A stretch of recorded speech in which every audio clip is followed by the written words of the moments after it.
अगर आप भी चाहते हैं कि आरसीएम म्यूजिक के वीडियो सबसे पहले आप तक पहुंचे, तो लाल बटन को दबा के चैनल को सब्सक्राइब जरूर करें और साथ में बेल आइकन को दबाना ना भूलें।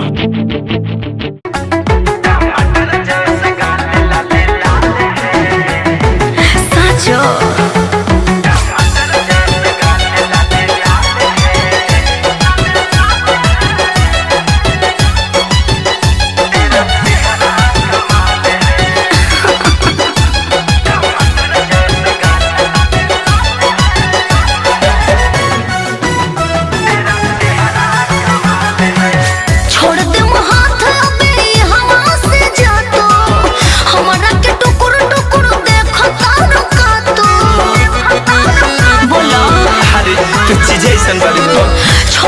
हाथ अबे हवा से जा तो हमारा के टुकुर टुकुर देखो तारो का तो टमाटर जैसा गाल लाले लाल है क्या चेहरा कमाल है। टमाटर जैसा गाल लाले लाल है जो तेरा चेहरा कमाल है।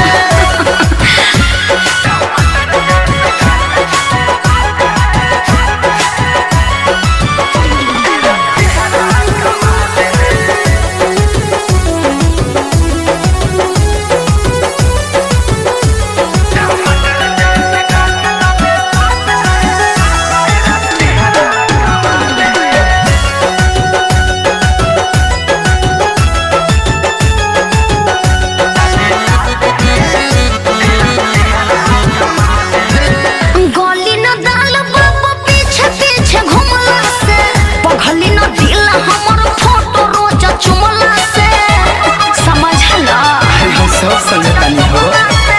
गोली न दाल बाबा पीछे पीछे घुमला से पगली न दिल हमर फोटो रोज चुमला से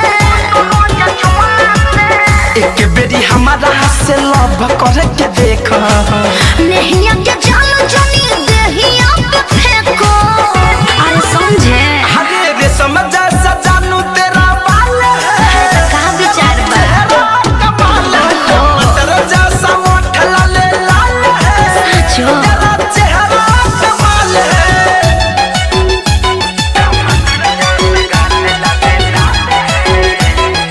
साचो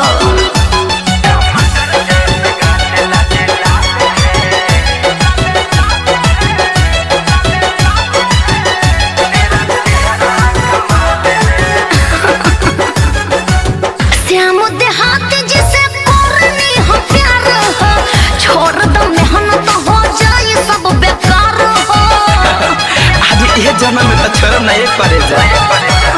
श्याम देहात जिसे करनी हो प्यार हो छोड़ दो मेहनत हो जाए सब बेकार हो धीरज दीवाना के मौका दे दरानी बहुत उफान तोहर मारता जवानी बुझाया बुरा दिन से धनंजय के हाल है विचार तेरा चेहरा कमाल है। टमाटर जैसा गाल लाले लाल है क्यों तेरा चेहरा कमाल है। पागल कहीं का। डाउनलोड कीजिए RCM music official app play store से। आरसीएम म्यूजिक के सारे ऑडियो वीडियो डाउनलोड करने के लिए